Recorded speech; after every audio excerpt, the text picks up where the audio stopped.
Hey everyone, welcome back to Big Strong Book. I'm Reed, and today we're going to be discussing The Human Stain by Philip Roth. The Human Stain is the third and final novel in Philip Roth's, I guess, loosely grouped American trilogy. This was released, I believe, in 2000, and it's set primarily in the late 90s. Now, I I maybe have mentioned Philip Roth a few times before on the channel, but he has been an author who, of course, I've been aware of at least in some fashion for quite a while. But it wasn't until last year that I read completely read one of his works for the first time. Um, I remember back in high school, my my high school library had a copy of American Pastoral, and this was around the time when I was, I guess, getting into more literary novels, you could say, and because I had heard of Philip Roth and I knew that his books had won a whole lot of awards, I decided to try it out, and um, I honestly think with trying to read American Pastoral, I maybe got 20 pages into it. Um, I wasn't, you don't want to say that you're not of a certain age to read something, but I really don't think I was whatever I was, 15 or 16, to just jump into American Pastoral.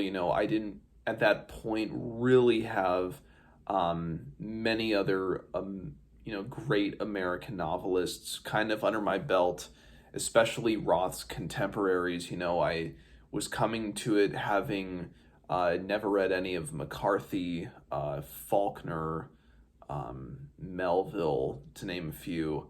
Um, you know, when you have seen, I guess, the what literature is capable of, especially what American literature is capable of, then I think you can approach an author like Philip Roth. Granted, I'm sure anybody can approach Philip Roth. Maybe that was just me. Maybe it was just whatever my temperament at the time, or my patience. It was probably my patience. I had a lack of patience, um, and then maybe later on in college, I read a bit of Portnoy's Complaint, but again, it didn't click with me until late last year when I was thinking about Philip Roth again, and I'm like, man, I don't ever think I've given him a fair shake. So I got this great Library of America edition, which I learned that they have collected all of his novels in these great small, sleek, and affordable editions. And they had collected the entire American trilogy in one big book. So the American trilogy, which Roth wrote in the late 90s, or late 90s into the early 2000s, the American Pastoral, I Married a Communist, and then the final volume, The Human Stain. And all of these are grouped into the broader, if you want to call it a series, of novels that feature at least the narrator, Nathan Zuckerman, who's kind of an alter ego or stand in for Roth. Now, I read American Pastoral and I Married a Communist last year, and one of the ways that I would describe what it feels like to read Philip K. Roth is like opening a door to a vortex of hell, and that hell is America, and that hell is humans, human interaction, humanity, and just being absorbed by it for 300 pages and spat back out. And when you might hear about Roth, or the subject matter of his novels, it might not seem like the kind that almost carries with it a kind of malevolent force. And I mean that, when I say malevolent force, I mean that with complete respect, because I truly do love the works of Roth, at least of the three in the American trilogy that I've read so far. He does it in the way that greats like Hawthorne did, Melville did, contemporaries, and I can tie closely to McCarthy and Faulkner. But the difference with Philip Roth is, whereas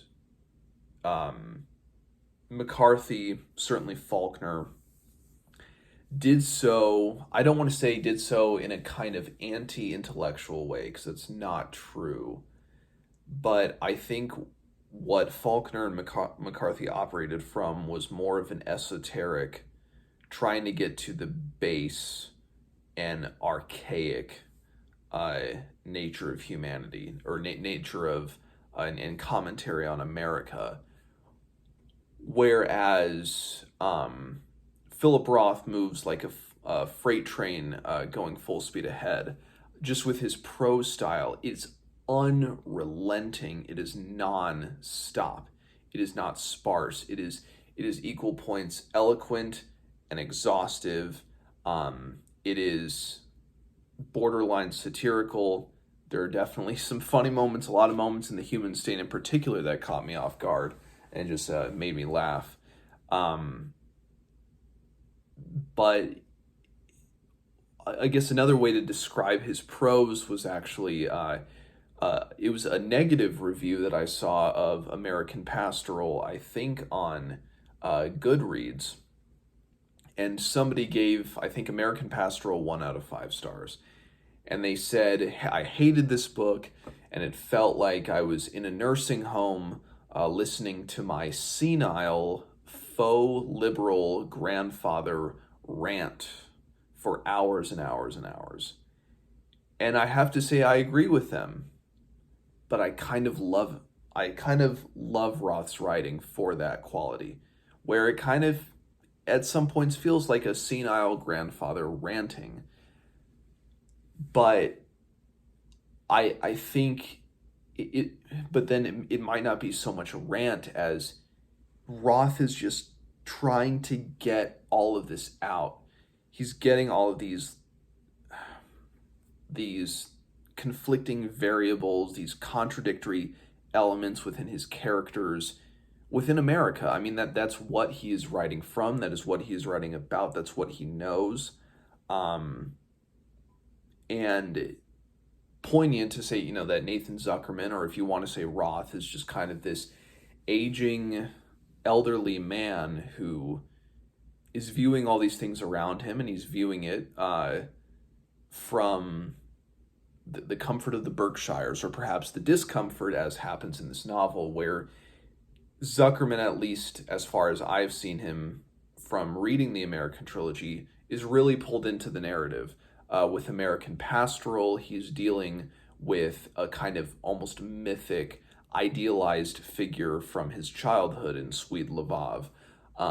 In I Married a Communist, it's more transitioning into his adolescence, into his early adulthood with Ira, if it's Ira Ringgold, I forget the last name off the top of my head, but that kind of central figure of I Married a Communist, where Zuckerman, is a little bit older and he had more experience, rather than with the Swede, where so much of American Pastoral, and maybe this is me misremembering it, but I'm pretty sure this was true, is a lot of that novel is apparently conjectural. A lot of it is Zuckerman just kind of creating these characters. I mean, Roth is creating Zuckerman, who is creating these characters. But Zuckerman is left absolutely befuddled and puzzled by the end of The Human Stain. I think as the readers are. But that is all to the credit of Philip Roth. So, anyways, we're almost 10 minutes in, and I haven't even really gotten to the book itself. So, The Human Stain centers around an exiled, retired disgraced classics university professor Coleman Silk in kind of the around this, or it starts in the mid 90s, but it comes to a head, no pun intended, with the Monica Lewinsky, Bill Clinton scandal of 1998. And Coleman Silk is essentially, he's not fired, but he eventually resigns from his university because a student and group of students assumes that in like a conversational tone when he's referring to a couple other students who are not even in his classroom, they think he uses a kind of racial slur to describe them, when in fact, and it goes into it at the beginning of the book, that's not true. But nevertheless, he deals with the fallout from it. But then the kind of the tease of this book, and I'll read this from the back. The charge that he is a racist and used a racial slur is a lie. But the real truth about Silk would astonish his most virulent accuser. And the truth of Coleman Silk, I'll get into a little bit here. It's maybe, I would say, mildly spoilerish what the real truth about him is, but I think it's 100% necessary in divulging that truth in order to discuss whatever the hell this book is. So a lot of it, so Coleman is retired, but then he starts an affair with this woman who works on the janitorial staff of the college, a woman named Fanya Farley.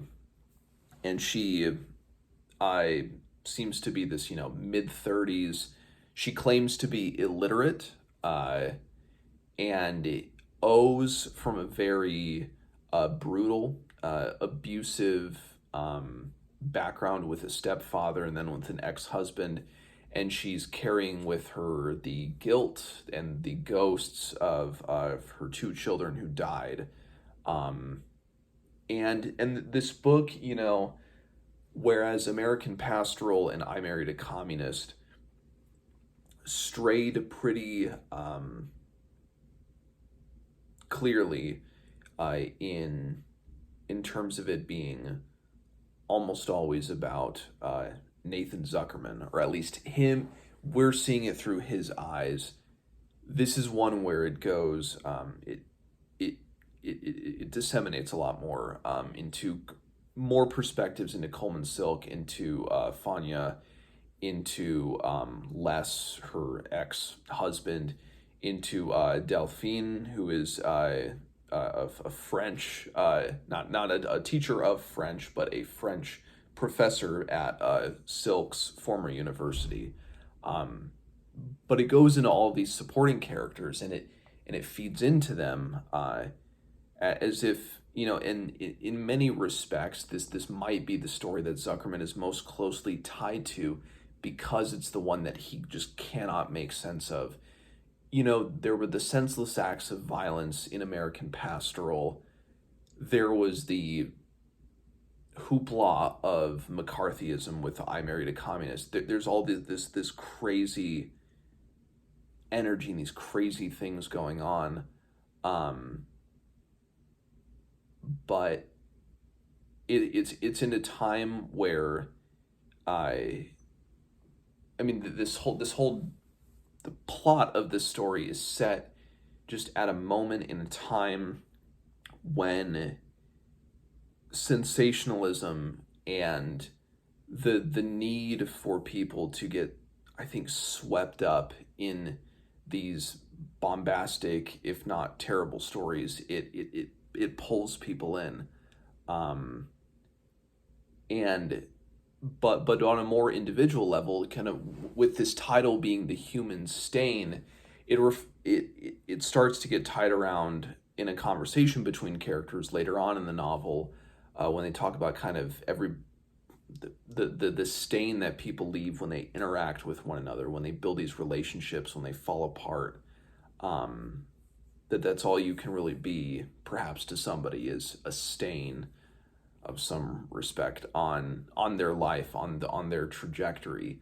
And so much of this, when you think of America in general, and America in the, I don't know if you want to call it the traditional sense, the classic sense of being a land of opportunity, ostensibly a land of opportunity, the home of the free and the brave, where individualism is held as the utmost, as, not necessarily pick yourself up by your bootstraps, but that anybody can make anything of themselves, anybody can reinvent themselves. That, I think, is the aspect of traditional America, or the American mythos, American idealism, manifest destiny. There's so many terms for it, but that part of America, the notion of reinvention, of individualism tied to that reinvention, it involves every single character within this novel. Hell, even Zuckerman is trying, almost in many ways, to reinvent himself, but yet he's stuck in this same place. He's stuck in his cabin, kind of like Roth was when he was writing. But anyways, so you have Fanya, who's trying to reinvent herself in a certain respect after, kind of running from her past. Everybody's running from their past pretty much in this. You have, in what is probably the most, I guess, humorous, if not maybe borderline tedious sections, where it goes into the character of Delphine. And, she's this French pseudo-intellectual, who wants to go to America and wants to be with intellectuals. And ironically, when she's almost like creating not a dating profile, but and this is where it's almost farce, but it's intentional farce, where she's putting in an ad in the New York Review of Books, and it's clear that she's at odds with Coleman Silk, but yet the type of man she is describing that she's seeking out is actually like Coleman Silk. And so she kind of goes into a tailspin with that, but she's kind of looking to almost reinvent herself, or at least to feel validated. But it's so, she's so caught up in these things that, again, most Americans don't care about. There's so much within this book, and maybe that applies to all of Roth's novels, but you get these characters that kind of operate on a higher echelon of society, and they're involved in all of these, whether cultural practices or communications with one another, that a majority of Americans just don't care about. That's kind of not an ironic thing, but just a very pointed thing. Whether Roth was going for that or not, I'm not sure. But then with reinvention, you have Les, the kind of abusive ex-husband, who is trying to shake his PTSD, his demons from Vietnam, and one thing that really, I think, still resonates true is it's true with the character with Les, but then in sections where it talks about Iris Silk, Coleman's wife, who passes away kind of chronologically in the beginning, or in the book at the beginning, where you have people who kind of rail against the government, they rail against authority, but yet just because they do it because it's the easy thing to do, rather than by really assessing their own situation, their own problems. They blame it on the things that are out of their control, and while that might have some part to play in it, the agency that they don't take for their own lives, or it pushes them to extremes in the case of Les, where he's so resentful towards who he calls Slick Willie or Bill Clinton.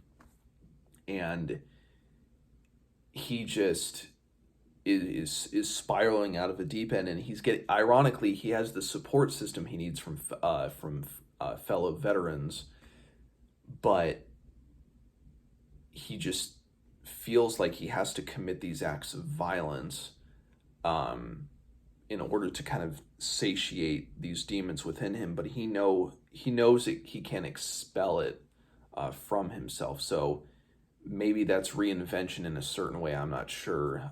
It's just an idea that I kind of got from it, but that everybody's kind of trying to make their own way. They're trying to find that opportunity, but then they get caught up in the hoopla, the big things of the big sensationalist stories that like the Monica Lewinsky scandal, which kind of dominates it, where discourse shifts to that, and that becomes the fixation, that becomes the hot button issue.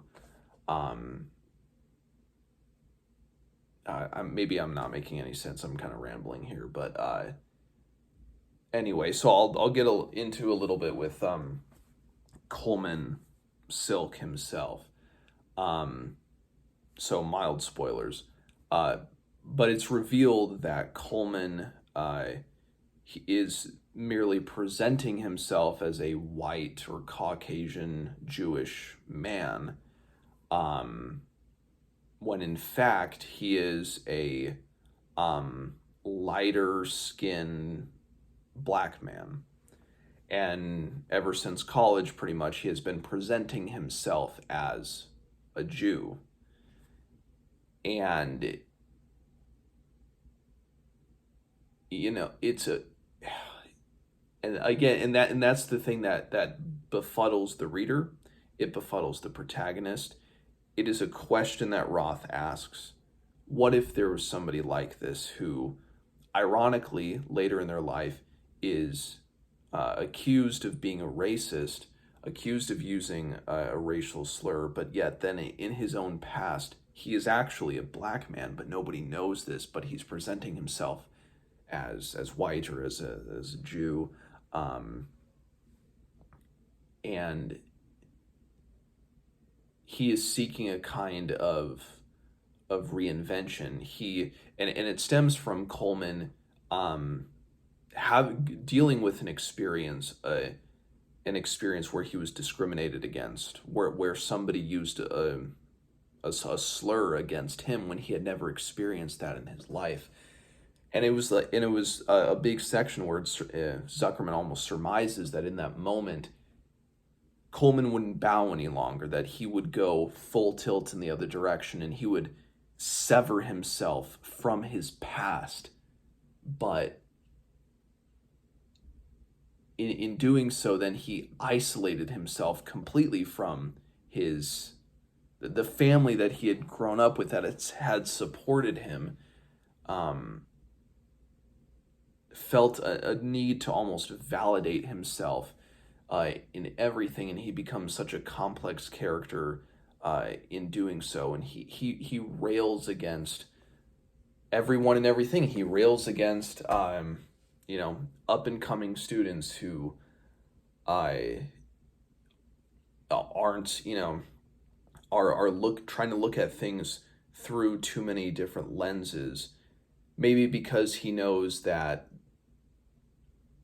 at least in his own life, you can't look at his life through a lens because it wouldn't make sense to anybody. So he fears, why should anybody else almost do the same? I don't think that Roth didn't base Coleman Silk off of Harold Bloom, but man, there are some things where it just seems like I know that Roth has a little bit of a tendency to pull from his real life or real life figures, and I'm getting I got a lot of Harold Bloom vibes from Coleman Silk, and I admire the late and great Dr. Bloom, but yeah, there's a lot of just feelings that I got from that was kind of tied into this. But yeah, I, Coleman is, and in having this affair, he's doing it almost in a way to get retribution, but he wants to feel that he has succeeded. He wants to feel that he has been validated in his decision that he made decades ago to, if for all intents and purposes, change his race. That he feels validated in doing that he can get some sort of success, some sort of happiness out of it because his career has been tanked. And whether, I don't think there's no talk of like whether he feels that it's divine punishment or anything, but yeah, it's just, I know I feel like I'm speaking in circles, but that's the landscape that Roth draws. So I recommended this book certainly to people who have read the other two books in the American Trilogy, and I literally had just finished this book an hour ago. So as with American Pastoral and I Married a Communist, sorry about that. It looks like my video cut out. As I was saying, like American Pastoral and like I Married a Communist, and like all other Philip Roth's works, I think I will, these will be validated through further rereads over time. So, if you have read the American Trilogy or just about anything by Philip Roth, let me know what you think. And as always, I will see you guys next time.